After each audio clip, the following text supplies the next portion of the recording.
Welcome to the deep dive.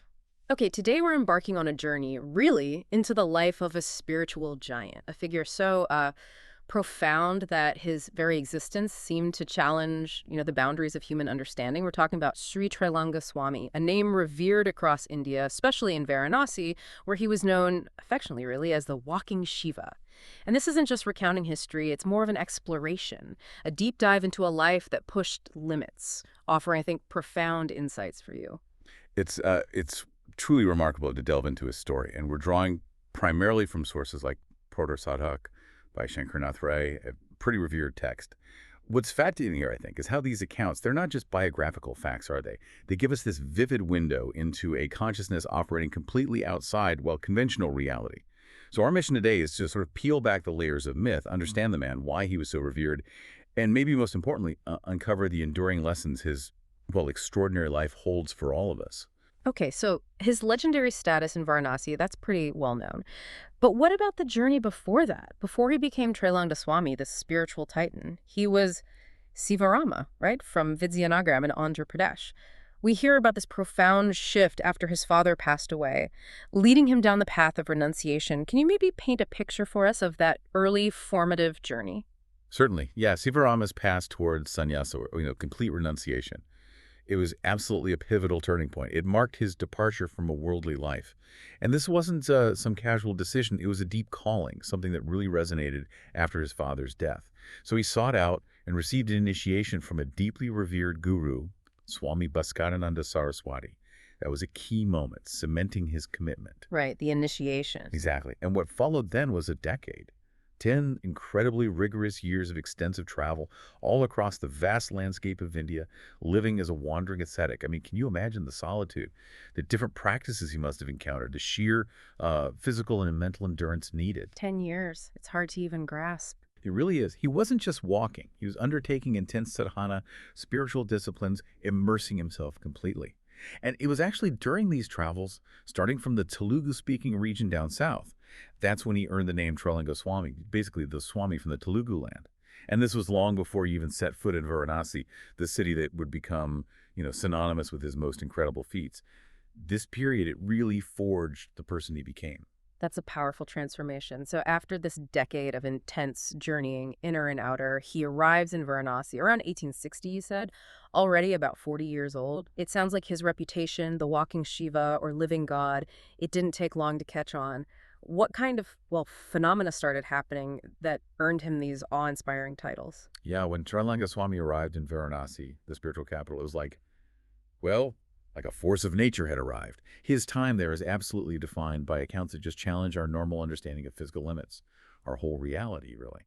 He often made his dwelling at Manikarnika Ghat, one of the holiest cremation grounds. Right, where life and death are so visible. Exactly.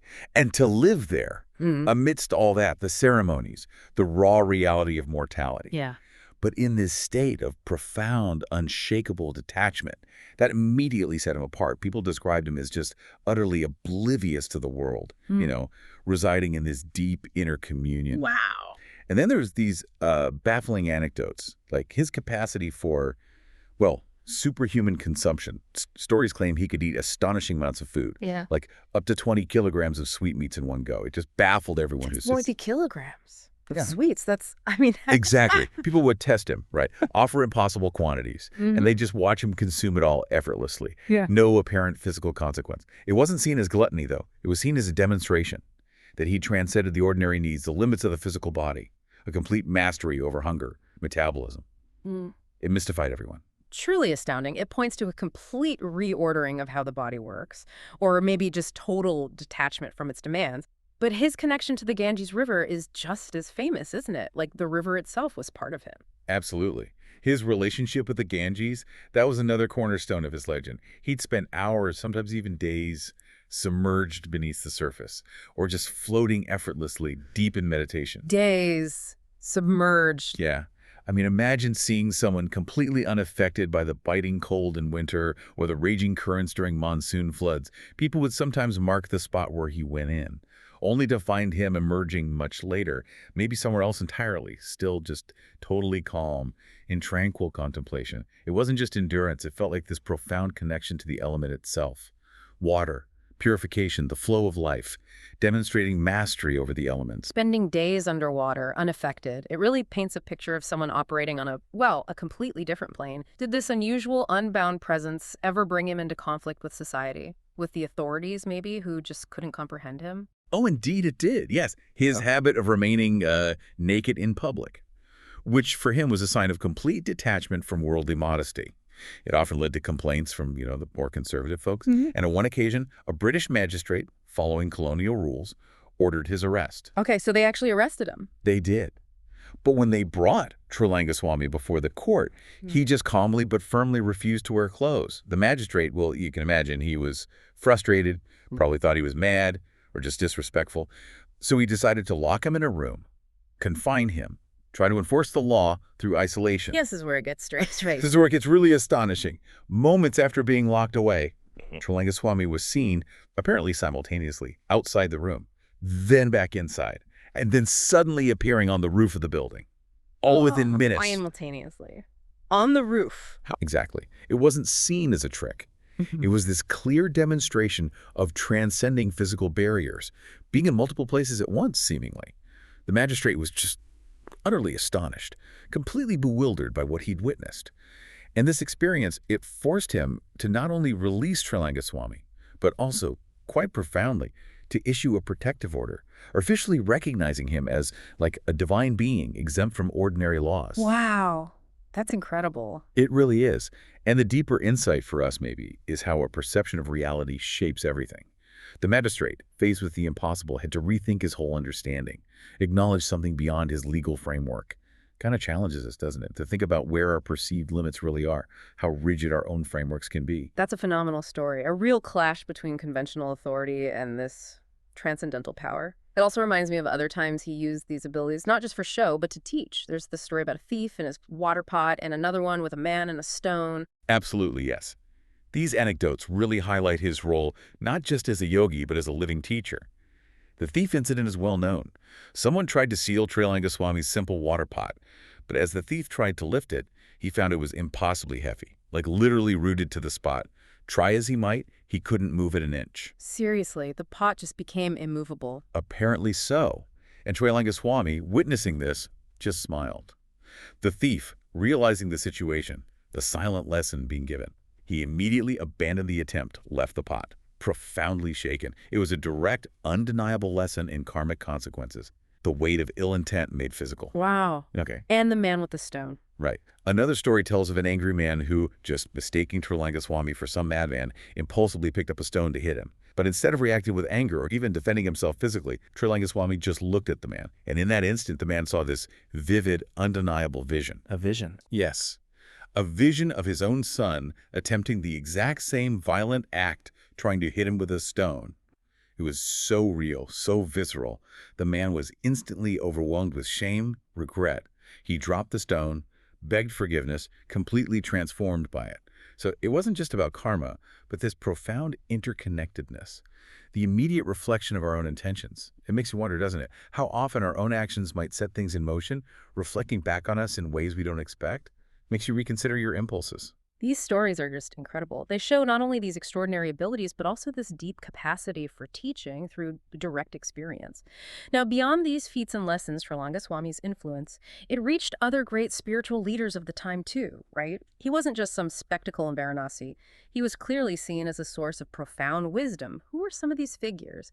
And what insights came from those meetings? Right. His interactions with other spiritual giants, they really cemented his status, not just as a powerful yogi, but as a true sage among sages, a beacon for that era.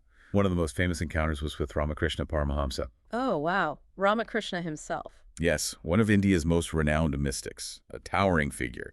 Ramakrishna, known for his own deep insights and, ecstatic visions, visited Trailangaswami, and he was deeply impressed. He described him as a living Shiva, a vast vessel of knowledge. He noted this profound spiritual depth coexisting with an almost childlike innocence. Ramakrishna observed that Trailangaswami was in such an exalted state. He was beyond concepts like right and wrong, good and evil, just existing purely in divine consciousness. That's high praise from someone like Ramakrishna. It absolutely is.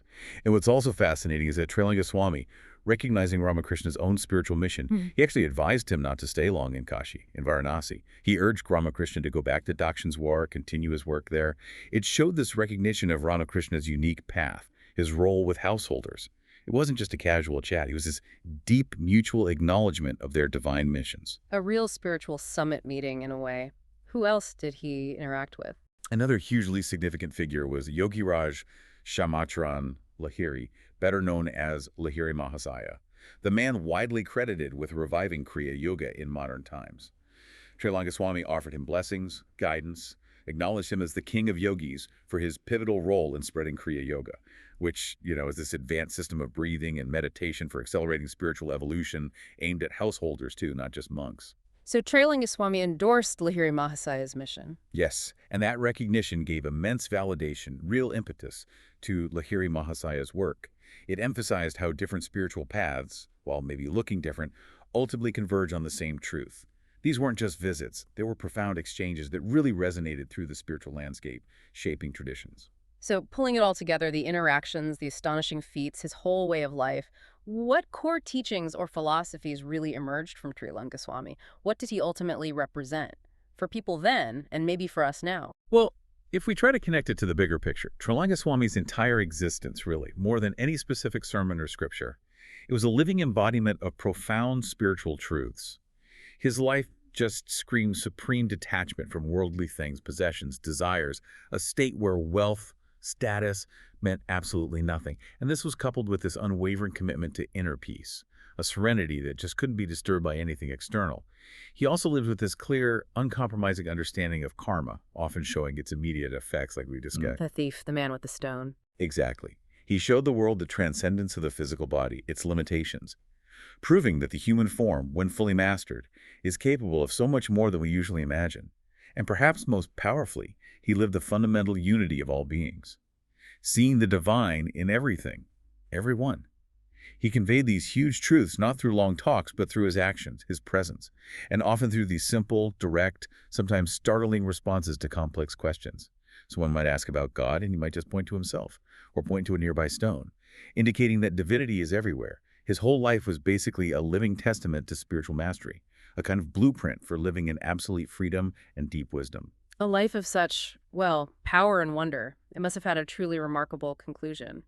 How did Sri Trailangaswami's journey on earth finally end? It does raise that important question, doesn't it, about life and death for someone so enlightened. And true to his extraordinary life, his departure from the physical body was also unique. And crucially, completely intentional. He consciously chose his time. He actually predicted his own Mahasamadhi, which is the term for a yogi's conscious exit from the physical body. He predicted it several months in advance to his disciples. He predicted the exact time of his own passing. And Mahasamadhi isn't just dying. It's seen as a deliberate, controlled, conscious act of leaving the physical form, often done at the peak of one's spiritual power. His disciples, naturally saddened by the thought of separation, were also just filled with awe, reverence for his total mastery over life and death. He passed away on the exact prophesied date back in 1887, entering Mahasamadhi right there in the presence of his devotees. His conscious departure really solidified his status as one of India's greatest yogis, greatest saints, a figure who truly achieved that ultimate detachment, that yogic perfection in every possible sense. Afterwards, his body was immersed in the Ganges, following the tradition for some revered saints, symbolizing his return to the cosmic flow.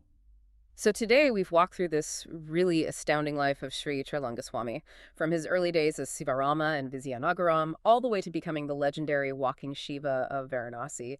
We've touched on these incredible stories, superhuman feats, profound karmic lessons, those influential meetings with other spiritual giants. You've heard how his life was just this testament to the extraordinary possibilities of human consciousness and ultimate detachment from the world. Yeah, and what's truly fascinating here, I think, is that his legacy isn't just a collection of old miracle tales or ancient stories. It feels like a powerful, resonant reminder, something that still speaks to us today. I mean, consider how a life lived so seemingly unbound by society's rules, one that consistently defied physical limits, how they could offer such a profound lesson in true freedom, in inner mastery. It really prompts us, I feel, to deeply examine our own attachments to things, to comfort, even just to conventional ways of thinking. and to maybe question the limits we so often perceive in ourselves and in the world around us. What could you achieve? What new possibilities might open up if you truly began to question those perceived limitations in your own life? It's definitely a question worth pondering.